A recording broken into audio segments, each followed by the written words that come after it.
Hello students, ये को वाला क्वेश्चन देखिए। ये है आपका tan inverse I log a minus ib upon a plus ib equal to 2ab upon a square minus b square.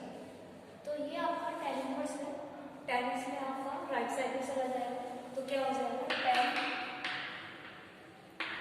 2ab upon a square minus b square. इसके बाद यहाँ पे राइट साइड लेफ्ट साइड में आपको क्या बचा, I log a minus ib upon a plus ib। अब आपको ये प्रूफ करना है। इसका मतलब आप सिर्फ इसमें ये वाली साइड में आई को बाद में मल्टीप्लाई कर देंगे बाद में।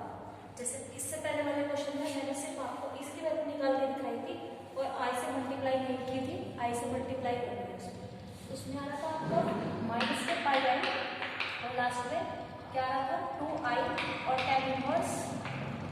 ठीक है, तो उसमें जब आप आई से मल्टीप्लाई कर देंगे तो आई स्क्वायर हो जाएगा और वो माइनस माइनस प्लस हो जाएगा, तो ये पाई हो जाएगा और ये प्लस होकर ये माइनस हो जाएगा। वैसे इसमें करना है, इसकी वैल्यू निकालनी है। इसमें देखिए अब ये निकालना है, ये फाइंड करना है log a minus ib upon a plus ib।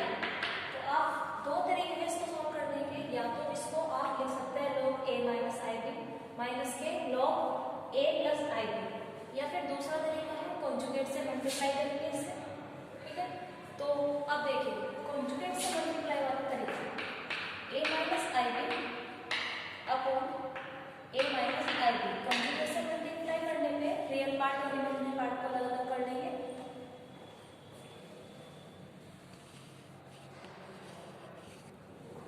तो देखिए ये आपका रियल पार्ट है और इमेजिनरी पार्ट है, सेपरेट हो गए। अब फॉर्मूला लगाएंगे इसमें प्रिंसिपल वैल्यू का 1/2 log रियल पार्ट का स्क्वायर यानी कि इसका square a square minus b square का होल स्क्वायर और a square plus b square का होल स्क्वायर। फिर इमेजिनरी पार्ट का स्क्वायर हो जाएगा 4ab a square b square upon a square b square का होल स्क्वायर। ठीक है, फिर इसके बाद प्लस के आई tan inverse imaginary part upon real part. Imaginary part है यहाँ पे माइनस के 2ab